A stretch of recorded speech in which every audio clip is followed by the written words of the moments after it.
नमस्कार, आप देख रहे हैं न्यूज पॉइंट झारखंड।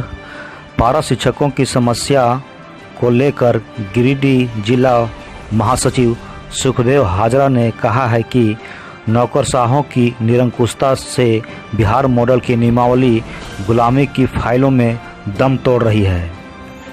आज़ाद भारत में हिंदुस्तानी बेटों और बेटियों की आज़ादी मगरमच्छों की भांति निगलता हुआ प्रतीत हो रहा है।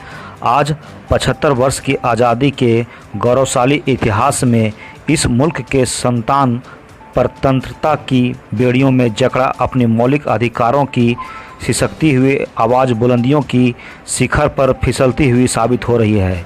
ब्रिटिश हुकूमत की तानाशाही व दुराचारी मानसिकता से तबाही के अंगारों में झुलसता हुआ हिंदुस्तान की गुलामी को ध्वस्त करने का संकल्प लेते हुए सुभाष चंद्र बोस ने कहा था, तुम मुझे खून दो, मैं तुम्हें आज़ादी दूंगा।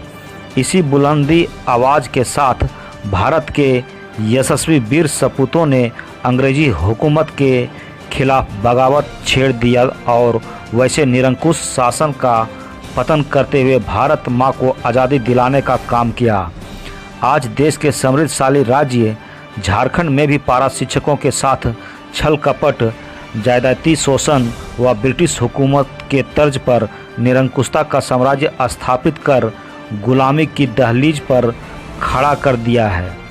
राज्य के 65,000 पारा शिक्षक 18 वर्षों से वनवास की जिंदगी झेलते हुए गुलामी की जिंदगी जीने को मजबूर हैं और अब पारा शिक्षकों का दौर भी जवाब दे रहा है।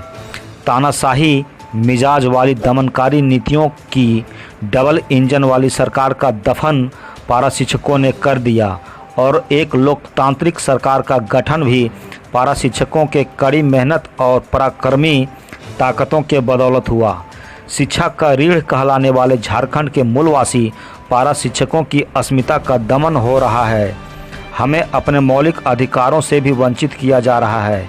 दिन प्रतिदिन एक न एक पारा शिक्षकों की मौत हो रही है और हमारी ज़िंदगी नरक बनते जा रही है।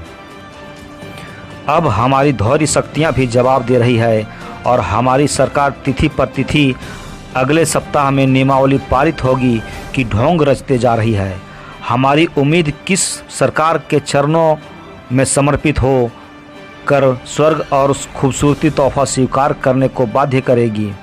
किस सरकार के खजाने में दस्तक देकर पारा शिक्षकों को वेतनमान में तब्दील करेगी, हमें कोई मालूम नहीं। बिहार मॉडल पर निर्मित नियमावली को सरकार के नौकरशाहों की निरंकुशता से गुलामी की फाइलों में दम तोड़ने की स्थिति में अब तक शिक्षा मंत्री जी के हाथों में नहीं मिल पा रही है। यही है ब्यूरोक्रेसी का दमन। जब तक इन नौकरशाहों के खिलाफ आंदोलन नहीं होगा, नियमावली पंचायत चुनाव के हवाले हो जाएगी। इसलिए इस सप्ताह तक इंतजार करने के बाद निश्चित तौर पर आंदोलनात्मक रणनीतियां तैयार करने को बाध्य होना ही पड़ेगा। यह मेरा मस्तिष्क कह रहा है और सारे पारा शिक्षक इस पर अपना सहमति भी जता रहे हैं। इसलिए आप तमाम पारा शिक्षकों से अपील है कि अपने हक और अधिकार के लिए सभी पारा शिक्षकों को सुभाष चंद्र बोस, वीर भगत सिंह, चंद्रशेखर आज़ाद, रानी लक्ष्मीबाई बन करके अपना कमान संभाल करके युद्ध भूमि में कूदना पड़ेगा और गुलामी की मानसिकता वाले नौकरशाहों के चक्रव्यूह को भेदने में वीर अभिमन्यु की भांति गांडीव को उसके वृक्ष स्थल पर धाराशाही करना पड़ेगा। तभी हम झारखंड के 65,000 पारा शिक्षकों को गुलामी से मुक्ति मिल सकती है, ताकि हम उज्जवल भविष्य की कामना करते हुए वेतनमान जैसे अमृत फल प्राप्त हम अपने जीवन को प्रगतिशील के शिखर पर पहुंचाने में कामयाबी हासिल कर सकते हैं। इसलिए सभी पारा शिक्षक अब निडर होकर के, निर्भय होकर के आंदोलन करने के लिए आगे आएं। अब हम सबको आगे बढ़ कर के आंदोलन का बिगुल फूंकना है और इस सरकार को भी गहरी निंद्रा से जगाने का हम सब प्रयास करेंगे। इसके लिए हम सब पारा शिक्षक यथाशीघ्र अपने अपने प्रखंड स्तर पर मीटिंग चालू करके सरकार को अवगत कराएं कि हम लोग भी अब आंदोलन करने पर मजबूर होंगे।